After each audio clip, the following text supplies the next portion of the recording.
I'm sitting here with Filippo Tilli. I came across your work. One of my friends sent me your profile, your LinkedIn profile, because you have a lot of posts on there with different types of anatomy, with the soleus and the rectus femoris, and it was really interesting stuff. So I messaged you, and we got on a phone call, and now we're gonna do this podcast to talk about the things that you know. But yeah, why don't you tell everyone who you are? Yes, I like the word of myotendinous junction injuries, and in my experience, like physical therapy, I like to work with athletes that suffer some aponeurotic injury, and I've the lucky of see a lot of rectus femoris injuries and solar muscle injuries. I like to speak about clinical cases that suffer these type of injuries for help the clinician by the clinical evaluation or the assessment that I think is the most important in this type of injuries. Okay. Yeah, what got you interested in these myotendinous injuries? Why is that something that you enjoy looking into? Yes, for example, during this day, a female athlete came in the clinic at 23 years old, 23 years old, a younger female sprinter athlete, and she suffered the glowing injury of and myotendinous injuries of central tendon of her rectus femoris, but uh, the first injury was in April of the year, and she continued her sport like sprinting, like acceleration, and she suffered a lot of re-injury during 7 months. And she came in clinic, and I asked her a question. Why do you continue the sport? Do you not feel pain? Do you not feel any that stop you of the sport? And she tell me that not. I feel the stiffness at the hip. I feel swelling, but I end my training, and when I go back at home, I feel a lot of pain. And I think that these types of injuries are very silent during the training, and the athlete can training with the injury. And I do some tests like strength test. I divide the muscle in the proximal and distal. We can test, for example, for test the myotendinous joint and the central tendon. We can do with the end dynamometer at 90 degree of hip flexion, and we have a pain and asymmetry with the other leg. And I put her in a Thomas. I do a Thomas test with hip extension, and uh, she has to do a hip flexion in outer range, and this is a lot of pain. And the other test in the Thomas test with I force the knee flexion, and she has a lot of pain, 9 of 10. And this is a test of flexibility for feel the sensation of stiffness. And for test the distal part, we use a true strength of Hawkins. Okay, the for test at 90 degree of knee flexion, the force of rectus femoris with the trunk incline with 45 degrees, because a lot of study found that the rectus femoris work in leg extension more when the patient is the tongue of the patient is inclined 45 degrees, and we test the distal force of rectus femoris.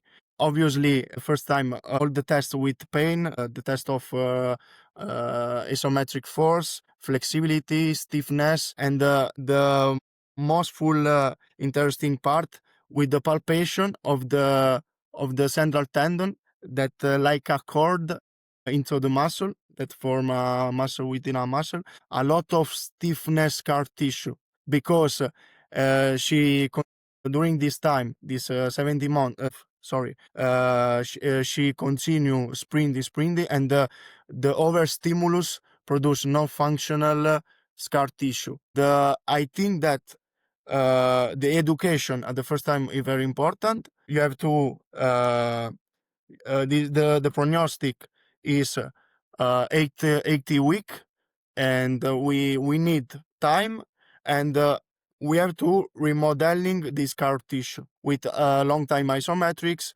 the static stretching, dynamic stretching, the work the lumbopelvic control. We have to work the stiffness with the sprinting, but with a progression and very strictly criteria. I think that in these cases, if we have a goal that the return to sport, we have to respect a readability of criteria. So it's very important. The criteria in this type of injury is the key. I think in my experience. So in this case, she had it was the central rectus femoris Yeah. aponeurosis injury. Yeah, that's what it Yes, was. she has a myotendinous central tendon injury, and with the weariness sign. This is a sign that explain us the tensioning of this intratendinous cord with the and the gloving. That is an injury of the separation of the unipennate fibers from the bipennate fibers that remain with integrity. It's Okay. very interesting. Okay. So if we can kind of cover some terms here, because I think some people might be a bit confused with we talk about the aponeurosis within a muscle, because I think most people, if they're just very new, they'll just look at, you have a muscle and then you have a tendon and then you have a bone. But things are not that simple. What is going on? If we want to take the rectus femoris, for example, what's going on? Because I think what most people would think is you can injure the rectus femoris muscle, or you can injure the rectus femoris tendon, and like that's about it. But it's much more complex than that. So how do you look at the rectus femoris, the anatomy? Is there a way that you can explain what's going on with the rectus femoris? Yes, the rectus femoris. We have to see a muscle with three layers. The three most important layers are the superficial aponeurosis, such as anterior aponeurosis or central aponeurosis at the mid layers, and the posterior aponeurosis or the distal aponeurosis in the last layers. We have to see the rectus femoris such muscle with the three layers, and with the two tendon, the direct tendon that origin from anterior inferior iliac spine and continue with anterior aponeurosis. And we have a membrane, a research group of Spanish doctor search in a specimen membrane that start from anterior inferior iliac spine to anterior inferior iliac spine. That is we can do parallelism with the membrane, proximal membrane of rectus femoris, such as the sacrotuberous ligament of hamstrings. This is very important because it's connective tissue part, very proximal. If a soccer player or a sprinter injure this membrane, the prognostic can be is a lot of time if it's proximal. And so the direct tendon, anterior superficial aponeurotic, indirect tendon from the supraacetabular fossa that continue with the central aponeurosis or central tendon, and the posterior part of the muscle, we have the posterior fascia or distal aponeurotic, as is a three layers muscle. This is very important. And the double architecture, unipennate fibers from anterior aponeurosis to posterior fascia, and bipennate fibers that create a muscle within a muscle that insert on the central tendon of rectus femoris. This is the architecture of of muscle. And the distal aponeurosis continue to the quadriceps quadricipital tendon. This is very important. So why do you the function or the architecture of the rectus femoris sounds pretty complex? Why do you think it is complex? Does it speak to the roles that it has? Does it have really complex roles within movement? Yes, I think in soccer play in the kick, the proximal part act like a whip is very interesting. But the distal part, such as force generator, this is that I think the rectus femoris is doing this type of specific action in football in the kick. I think the proximal part act like a whip, and the distal part like a force generator. This is very interesting. And the sequence is proximal to distal for kick the ball. And anatomical studies tell us the anterior aponeurosic they're thinner that distal aponeurosis, that more large, more cross-sectional area of this connective tissue. And this is a fact that we need to analyze. It's important. Okay, so you said earlier the assessment of these type of injuries is the most important. Are there athletes that have, well, maybe they have pain there, but how accurate, or I mean, is the diagnosis not that accurate currently? Do a lot of people misdiagnose things and they kind of miss what's going on? So then what is the problem with that? Do they not appreciate the length of time that's needed for one of these injuries, or what's the main problem with the misdiagnosis? Yes, I think the misdiagnosis is a very important factor that our clinician we need to improve in the diagnostic. Often with the multidisciplinary team, with doctors, with the physical, with the coach, with the physical trainer, with the all the team is important in this type in the assessment and the management of this injury. But I feel that the ultrasound is very important for the assessment, and the gold standard is the. But sometimes the clinic of the patient, all the patient feel is very different to image. This is very very important because we see at the glowing a myotendinous injury of central tendon of the rectus femoris, and during the rehabilitation of this athlete, the last week she sprint at 22 kilometers per hour in the at the third week. And if I see the image, I think that I can think she can sprint at 8 week, but I have to the tissue require this stiffness progressively during the rehabilitation. I have to expose if the symptoms, the pain, the feel of stiffness low during the rehabilitation, I have to expose lower demands, but the tendon is the central tendon, the aponeurotic tissue is mechanosensitive like as tendon, and we have to put some stimulus with increase slowly, but we have to increase the demand week by week before we have to prepare the tissue. But the stimulus is necessary for these lesions. Mm-hmm. It's not that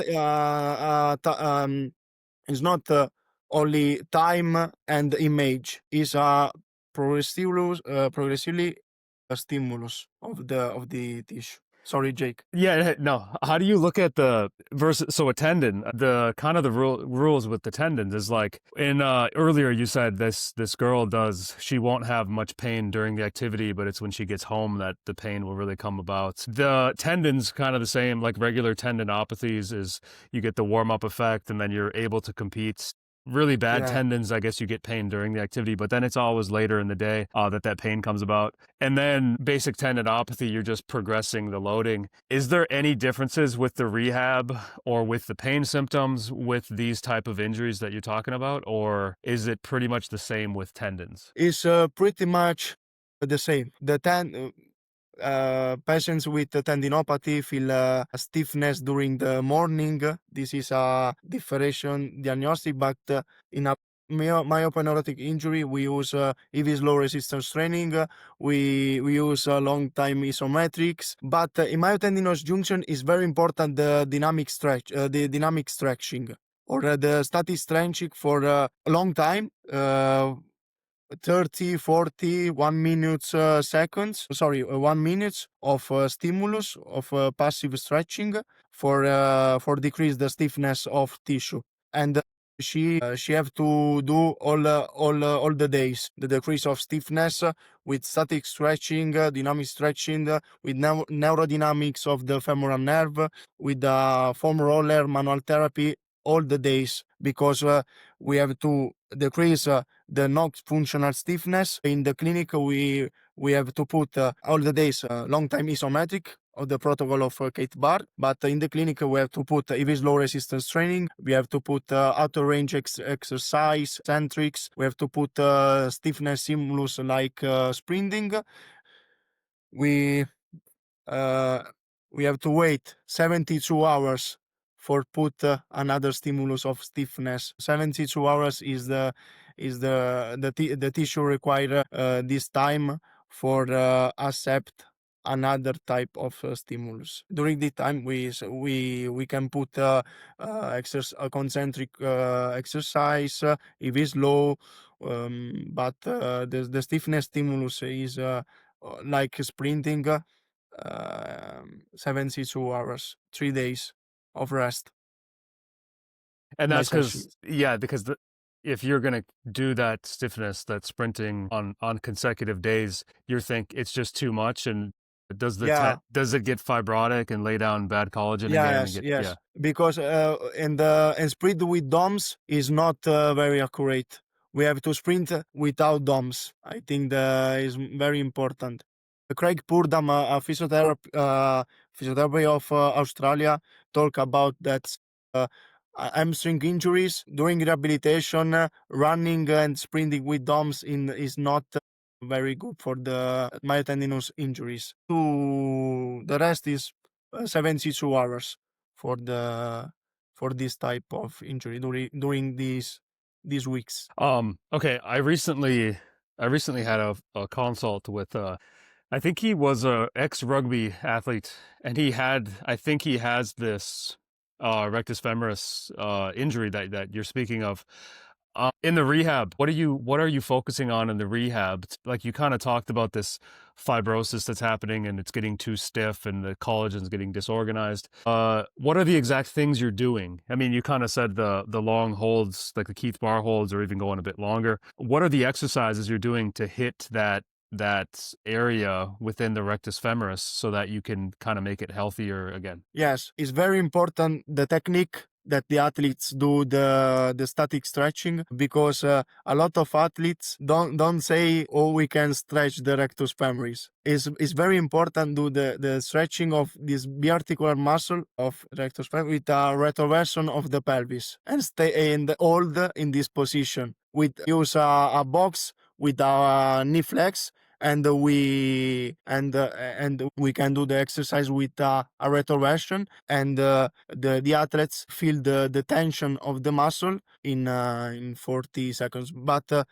it's very important to use the lumbar-pelvic control during the static stretching exercise or dynamic stretching or long time isometrics. It's very important the position of the pelvis, because if the position of pelvis is not accurate, we don't stretch the muscle. We cannot stretch the muscle, Uh-huh. and the stimulus is lesser, and this is very important for these exercises. So retroversion of the pelvis, is that means you're avoiding the anterior tilt. You want to keep kind Yes, of a posterior tilt. Okay. because if the femur is extended during the stretch and the athletes go in anterior pelvic tilt, the hip the hip the degree of stretching is nothing, because the hip position is neutral. Yeah. Yeah. The Um muscle is not stretching. when you say static stretching, so you're doing static stretching holds, or are you doing them with like the muscle being activated, or it's actually just kind of relaxing? The two stimulus is with the muscle are activated and such as iso stretch Hmm. and passive stretching. The two stimulus is very important. I think Uh, that because the fibers, the patient feel this tension, they feel the and the adaptation. I think is the same. The decrease of stiffness. so the passive stretching, there's passive stretching can be really good for this area Yes, because when all I the days, okay all the because days. because when I think of like an Achilles tendon or a patellar tendon, like stretching, I don't think is going to do a whole lot for those Yeah. tendons. But when you're talking about the intermuscular tendons, there's actually a really positive effect with passive Yes, stretching. yes. This is yes, I do the yes, the tendon, the Achilles tendon, the stretching, the compression is not good for the tendon, but in this myotendinous junction require this the decrease of stiffness and don't cause more damage. Mm. In my clinical practice, the patient have to do all the days because with palpation we the scar tissue very stiff, very stiffness scar tissue, and we have to stretch this tissue. Uh, the tissue require this. Yeah. Okay. So if we think about the long term rehab, like with the tendons, like Craig Purdom and Jill Cook and them, they had that paper on the 4-stage process, the isometrics, and then the isotonics, and then store and release, and then return to sport. Is it look pretty same for these myotendinous rectus femoris injuries? Is that rehab process pretty similar? Yes, in this case, for example, in this case study, the first week we use a lot of isometrics, manual therapy, neurodynamic of femoral nerve that innerve the rectus femoris. We have to do static stretching, dynamic stretching with retroversion, educate the patient, and this is very important. And the first stimulus I like to do a blow floor excision resistance training because the vascular system of the myotendinous junction is the aponeurosis is lesser, the blood flow is lesser by the muscle, and we require the blow floor excision with leg extension with the inclining the trunk, and this is the first week, and the week that increase stiffness. The second week we can put 2 days of the week if it's low resistance training with outer range with the extension of the femur, lunge position between two box, and we have to prepare this tissue. The strength session in the Monday or and the Thursday, 72 hour or in distance, and the another days decrease the stiffness. When I put the strength session the next day, the patient have to talk me. I feel more stiffness. I feel more pain. This is a criteria. The respond of strength training. I have to every week. I have to evaluate the sensation of athlete, the response of stimulus. The third week, the Monday, the strength training. The Wednesday, strength training and accessory muscle with the core or core training and the hamstring. That is very important. The hamstring for sprinting, and Friday we put at the third week we can put the sprinting with a preparation of drills such as Jordan Mendigucha, lumbopelvic control drills with correct hip flexion, and we analyze the rectus femoris stretch shorten cycle during the sprinting. It's very important the biomechanics we can evaluate in this third week.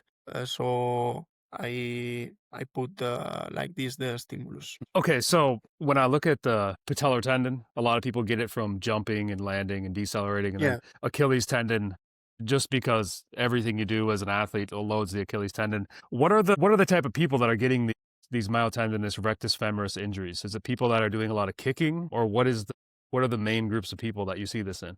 kicking. I'm in soccer player is the most is the injury, and the rate of recurrence is very high for the central tendon injury. 6 week of prognosis, but high rate of recurrence in this sport. And the dominant leg is the most injury of the rectus femoris, and this is the sport, the soccer. For train the stiffness in this sport is very important the exposure of a lot of kicking during the rehabilitation because the sport need this stimulus. Yeah. Okay, earlier I was going to ask this on the assessment. So imaging is going to be really useful so that you can see what has been injured, right? You can see if it's where it is. Okay.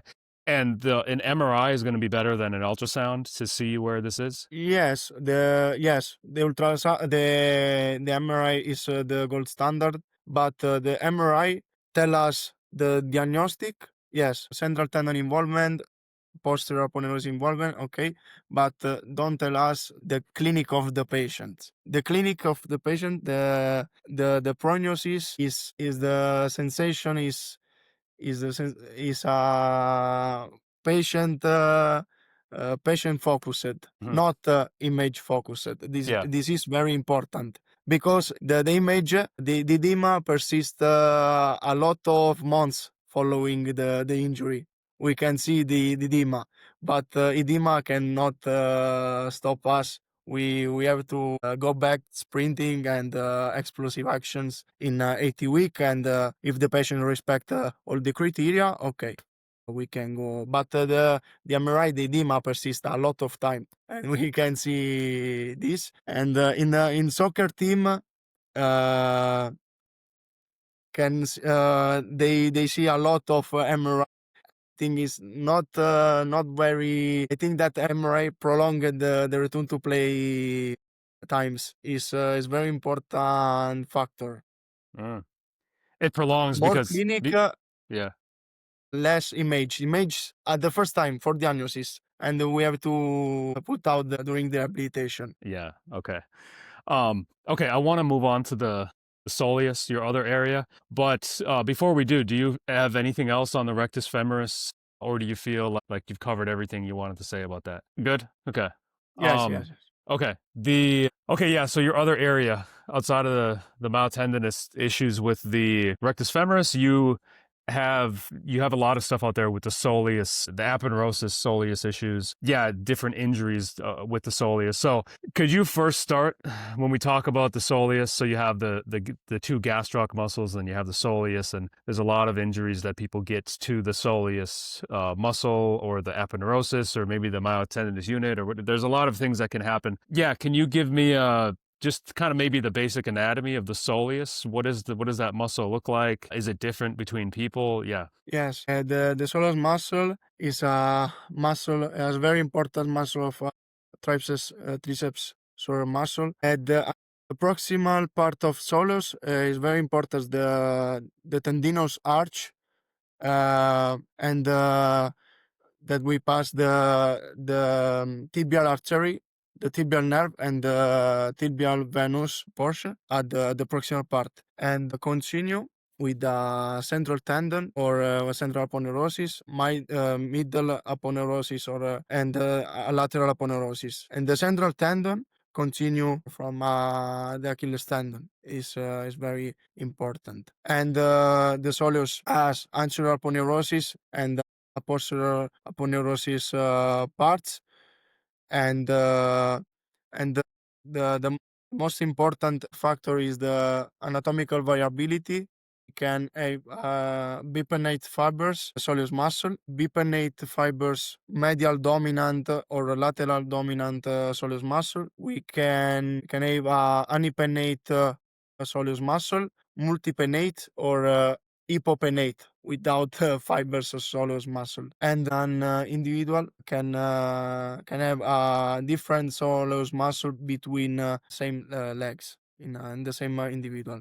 The anatomical variability is the most important things of this muscle. But the three important aponeurotic, the central tendon, if suffer a injury, as the longer return to play with these bipinnate fibers that traction this central tendon. So having all these individual differences with the soleus, is this something that is specific to the soleus? When you talked about the rectus femoris, is that the rectus femoris pretty much the same in a lot of people, and then the soleus has all these different varieties? Is that kind of how things are? Yes, I think the soleus muscle have a lot of variability between individuals, and it's possible by the demands on this muscle. A basketball player can have a difference of muscle between a soccer player. More stiffness sports or more aerobic sports can stimulate different to the soleus muscle.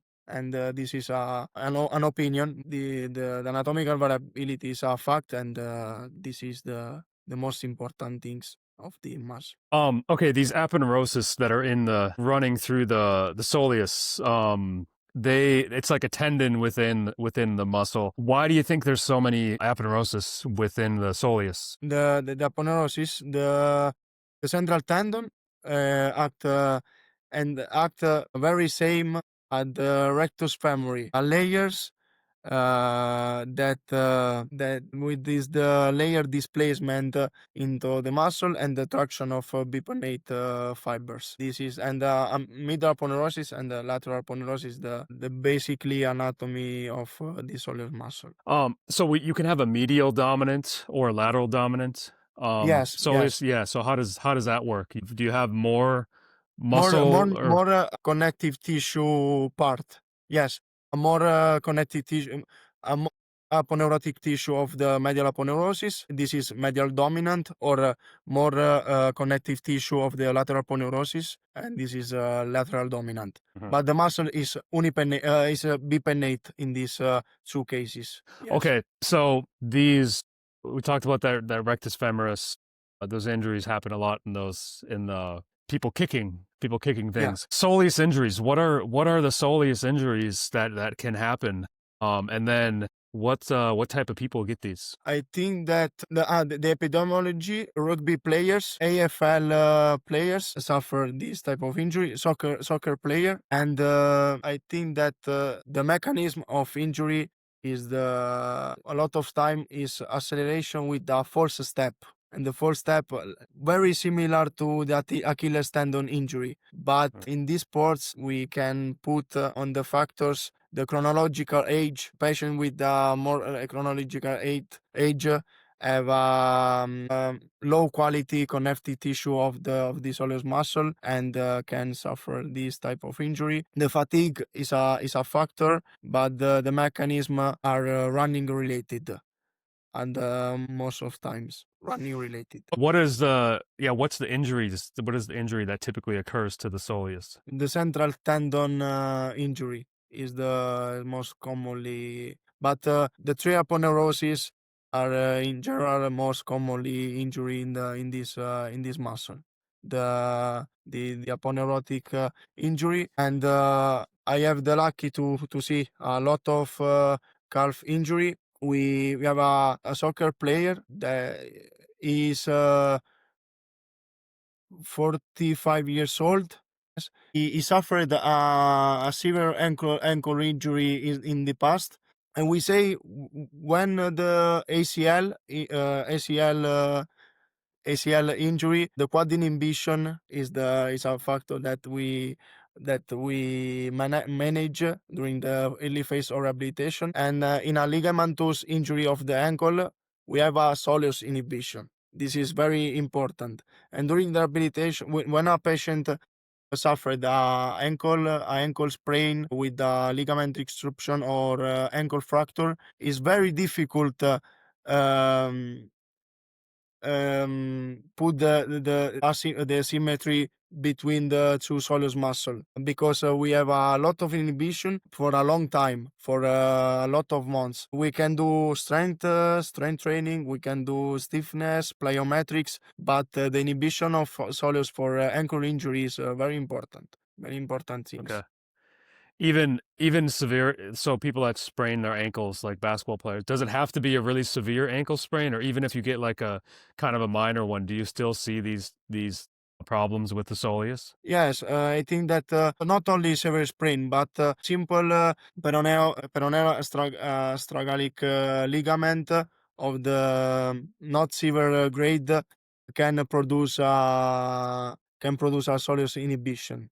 Uh, And when we have to at the second day, we can put the load on the soleus muscle, and we have to work the soleus muscle at the first time. This is very important because it's like the quad and ACL, soleus ankle sprains. This is the same. It's very okay. important. Yeah. Yeah.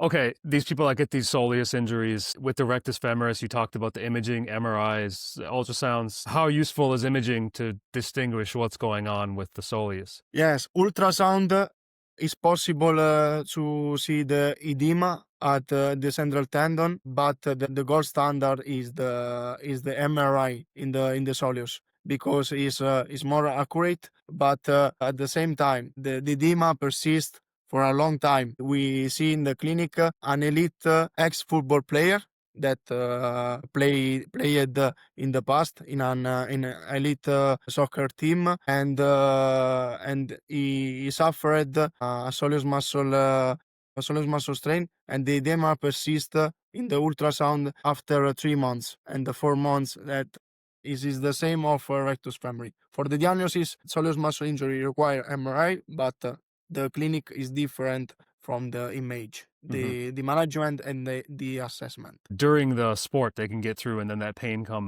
will come later. Is it the same with the soleus? Do they have pain with their training, or does the pain coming about later? The soleus muscle is, I think that is more silent that rectus femoris. The athlete feel a sharp pain very in a moment, and and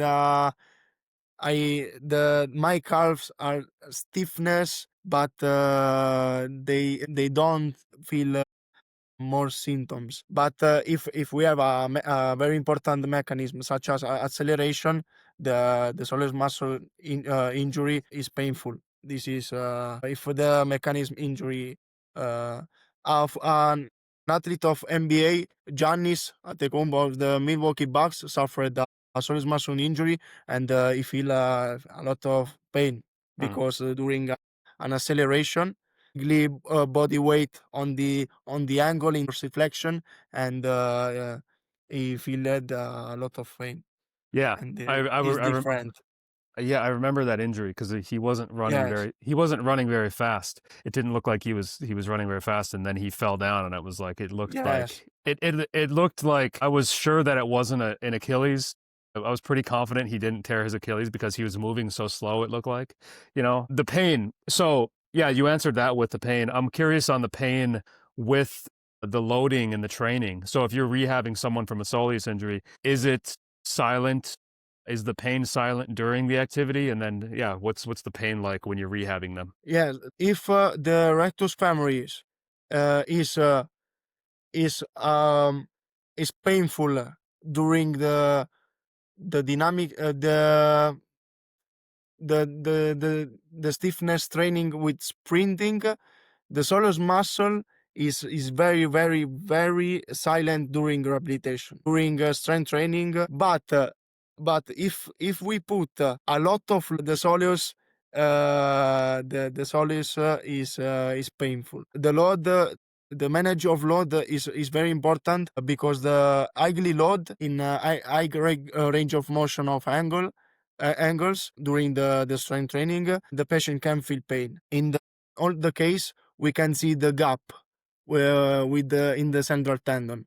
A visible gap can we see at the first time for the inhibition of the muscle fibers, but at the return to play, the gap not exists because we work the cross sectional area, we work the length of a fascicle, we do a lot of things, and but the visible gap at the first time is uh, possible to see, Hmm. but see it's painful from the load. A very high load can painful during strength training. In dorsiflexion is painful in the athletes. Okay, what types of rehab, what does the rehab look like for these soleus central tendon injuries? Is it pretty similar to like a tendon rehab, or what are the differences? Yes, is the same. I think the most challenging things is the return to running in a central tendon aponeurosis tear. At the first week, we have to educate the patient. The prognosis is week 42 days, and in my clinical practice at the first week is analgesic with isometric with some load is important. At the second week we can put isotonic and with and we put more ankle uh, more range of motion in dorsiflexion of the ankle. At the third week, we introduce plyometrics, and at the fourth week, I put the first running,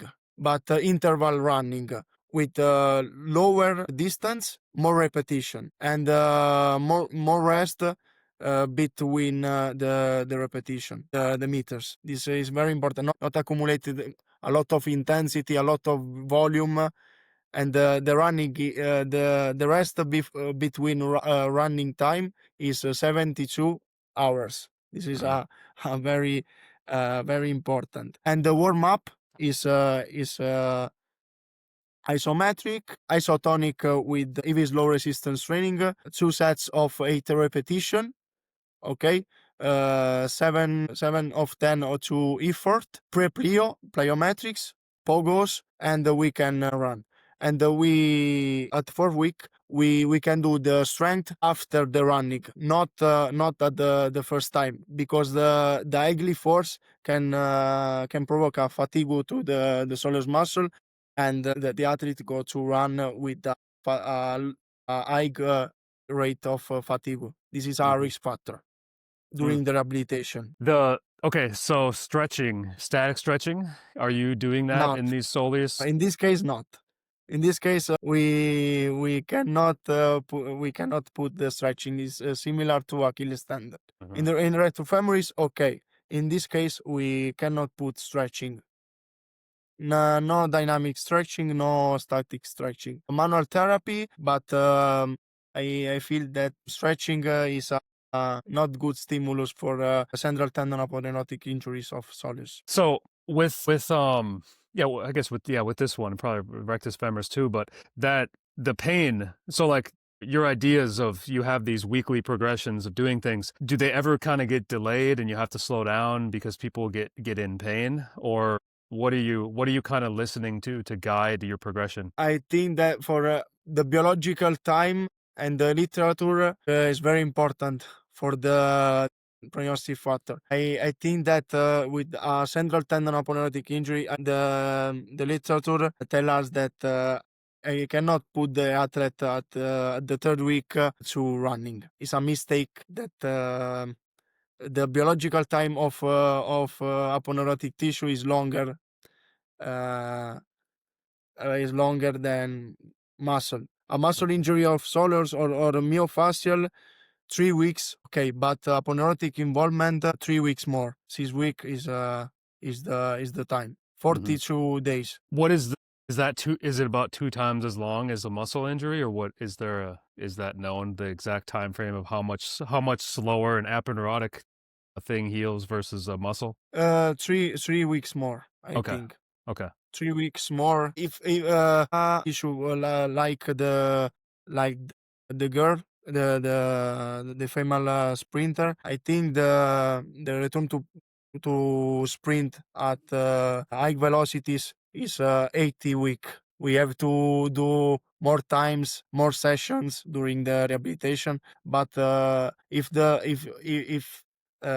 we have a acute central tendon at the injury at the first time, 60 week is the correct time to respect. Okay, I have a few things here written down. So we had a phone call a few days ago, and I wrote down here the mechanical properties between the tendon and the aponeurosis are different. Yeah, how is that? How are they different? Tendon and aponeurosis, the mechanical Yeah, properties. Yeah. mechanical properties. I think that the structure of collagen, the collagen of tendon is very hierarchical, have a hierarchical structure with a line collagen type 1 fibers with the extracellular matrix. But aponeurotic tissue doesn't have these hierarchical properties, and the structure is more disorganized uh, Uh, than uh-huh. Achilles tendon, and in the some studies tell us that aponeurotic is like a layer that the strain longitudinal, but for the in aponeurotic tissue the the transversal strain is 4 times the Okay. better Yeah. of the longitudinal strain. And the Achilles tendon, the strain is lower longitudinal, but the rotational component is of the fascicle, of the intrafascicular matrix of the endotendonion is more. Uh-huh. In the work of Eiser's is a very interesting. In the horse tendons, this is important. The difference by aponeurotic injury and this elliptical rotational component of the fibers of tendon, Yeah. energy storage tendon. Yeah.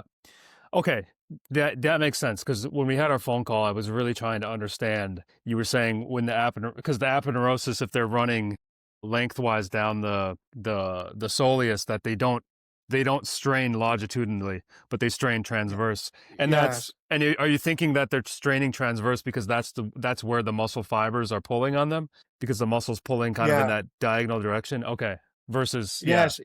For the for maintain the volume of muscle, for maintain this muscle isovolumetrically, and the muscle fiber contract is very are very shorter, uh-huh. and during high sprinting action that contracts isometrically during these high speed running times. Okay, you said on the chronological age that the aponeurosis quality goes down. What is exactly changing with the aponeurosis when someone gets older? Result a low quality of connective tissue, and protein is very important. The lysyl oxidase protein that a poor quality of the cross links in the collagen of the aponeurosis. I think that is the most important things. The poor quality of the cross link and this very difference of a young athlete is very different. But the lysyl oxidase enzyme, the involvement is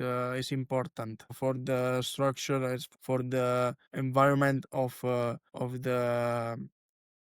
the crosslinks bridge.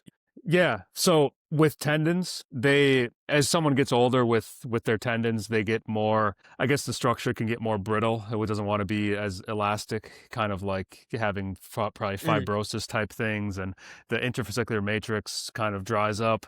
So there's a lot of negatives with age, and I think some of them can be prevented with good health and good loading. Do you think there's anything that can be done for the aponeurosis to keep that stronger with age or healthier with age? Yes, I think this is possible with stimulus like us. If it's low resistance training, such as isometric, we can work the mechanical environment of aponeurosis injury. I think that load is the medicine of these types of tissues. Mhm. And in clinic, we can see. Um, a soccer player or 40 years old, and and gymnastic family athlete from Africa, 17 years old, and she suffered an Achilles tendon injury in the insertion of Achilles tendon, and the same injury of the soccer player, the same injury of Achilles tendon. But the more important mistake that we we can put the load quickly on the soccer player, but in the gymnastic athlete, family athlete, we can put the after 2 months of the surgery. And I think that tendon without loading and a tendon with quickly loading stimulus, we and at the long time during the rehabilitation, we work in a different mechanical environment, because the disuse, the not loading cause a lot of scar tissue, not functionally, but overstimulate the tendon with highly load can provocate not functional stimulus. The homeostasis is fundamental. Loading tell us in the mechanical environment that we are working. This is very important. The word of mechanical environment of these tissues. Do you still see, so you see a lot of these rectus femoris and soleus injuries, and maybe people that are not getting better or they've had really long rehab times. Do you think a big part of the issue is that the loading is not, maybe the loading is not that good? Or what do you think? What do you think makes people struggle with these for so long? Yes, I quit. I think the training stimulus. I think the habits of trainings. I think this is the very important things. The habits of training, the education of the coach, the I think that the habits of training, when I put the stimulus, when I put the force training, when I put the sprint, the doses of the stimulus, I think that a training factor in the sports. For example, during the summer, in soccer in Europe, the Aponeurotic athletes stop the play football, and they they they can done vacation holidays and return in September. They suffered a lot of rectus femoris injuries because the deconditioning in the summer, we cannot put stimulus in the proximal part. In distal, if it's low, we cannot put stimulus in the central tendon, and the conditioning of this connective tissue, that in September they have a lot of training with kickings, with sprint action, and the conditioning in rectus femoris. Jordan Mendicuccia tell us about this, the conditioning in the summer. When the season start, a lot of players suffered rectus femoris injuries. This is very important. Okay, so I guess last question I got for you. We're over an hour Okay. already. It's a lot of information here. You're on LinkedIn. I've went through your LinkedIn a few times, and you're always posting a bunch of really cool studies and videos and stuff. What's what new things are you looking at? What are kind of new things that have you excited in this field of rectus femoris and soleus? Yes, I think is a very important the investigation in this field of myopathic injuries.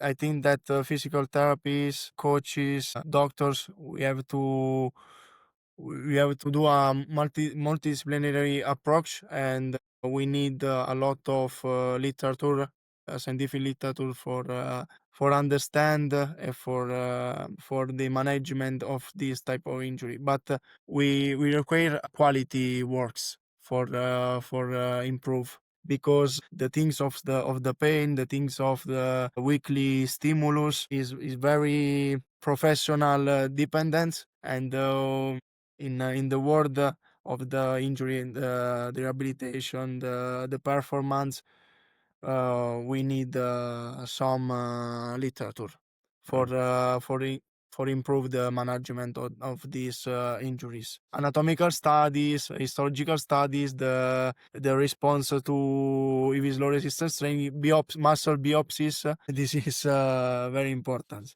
Understand the demands and for increase the capacities of this tissue. But is difficult in at this time. Yeah.